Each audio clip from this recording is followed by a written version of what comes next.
রাজবাড়ীর দৌলদিয়া পাটুরিয়া নৌ রুটে ঘরমুখো মানুষ ও পশুবাহী ট্রাক পারাপারে ব্যাপক প্রস্তুতি নেওয়া হয়েছে। মহাসড়কে কোরবানি পশু ট্রাকে যে কোনো ধরনের চাঁদাবাজি বন্ধে কঠোর অবস্থানে রয়েছে পুলিশ। রাজবাড়ী থেকে হেলাল মাহমুদের প্রতিবেদন, জানাচ্ছেন মোস্তফা কামাল তোহা। দক্ষিণ পশ্চিমাঞ্চলের ২১ জেলার প্রবেশদ্বার খ্যাত দৌলতদিয়া পাটুরিয়া নৌ রুট। পবিত্র ঈদ উল আজহাকে সামনে রেখে এই রুটে প্রতি বছরের মতোই বাড়ছে পশুবাহী ট্রাক ও ঘরমুখো মানুষের চাপ।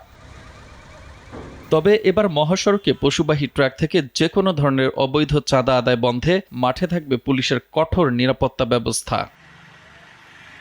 মহাসড়ক দিয়ে দূরপাল্লার যানবাহনের চলাচল নির্বিঘ্ন করতে এবং যাত্রী ভোগান্তি কমাতে নিরলস কাজ করছে ঘাট কর্তৃপক্ষ ও হাইওয়ে পুলিশ। কমিউনিটি পুলিশিং সদস্য আছে, তাদের নিয়ে আমরা স্থানীয় পর্যায়ে কথা বলবো, যাতে কোনো প্রকার সড়কে যেন কোনো প্রকার বিশৃঙ্খলা সৃষ্টি না হয়, সেই ব্যবস্থা আমরা গ্রহণ করব। এদিকে বিআইডব্লিউটিসি কর্তৃপক্ষ জানিয়েছে, এবার ঘরমুখো মানুষ ও কোরবানির পশুবাহী ট্রাক পারাপারে দৌলতদিয়া ফেরিঘাট প্রান্তের ৩, ৪ ও ৭ নম্বর এই ৩টি ফেরিঘাট সম্পূর্ণ প্রস্তুত রাখা হয়েছে।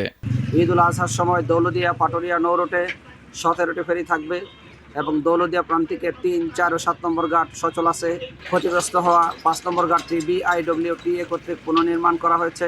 আইনশৃঙ্খলা পরিস্থিতি সম্পূর্ণ নিয়ন্ত্রণে রাখতে এবং যাত্রীদের নিরাপত্তা নিশ্চিত করতে ঘাট ও মহাসড়কে মোতায়েন থাকবে অতিরিক্ত পুলিশ সদস্য। পুলিশ হেডকোয়ার্টার এবার খুব সুনির্দিষ্টভাবে বলে দিয়েছে যে পশুবাহী কোনো ট্রাক বা কোনো গাড়ি কোরবানির পশুবাহী কোনো হাটে বা কোনো গন্তব্যে যাওয়ার সময় কেউ আটকাবে না।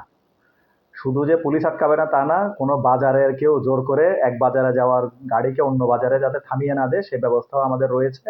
সব মিলিয়ে কোরবানি উপলক্ষে এই ঘাট দিয়ে পশুবাহী ট্রাক ও যাত্রী পারাপার নির্বিঘ্ন হবে, এমনটাই প্রত্যাশা সবার।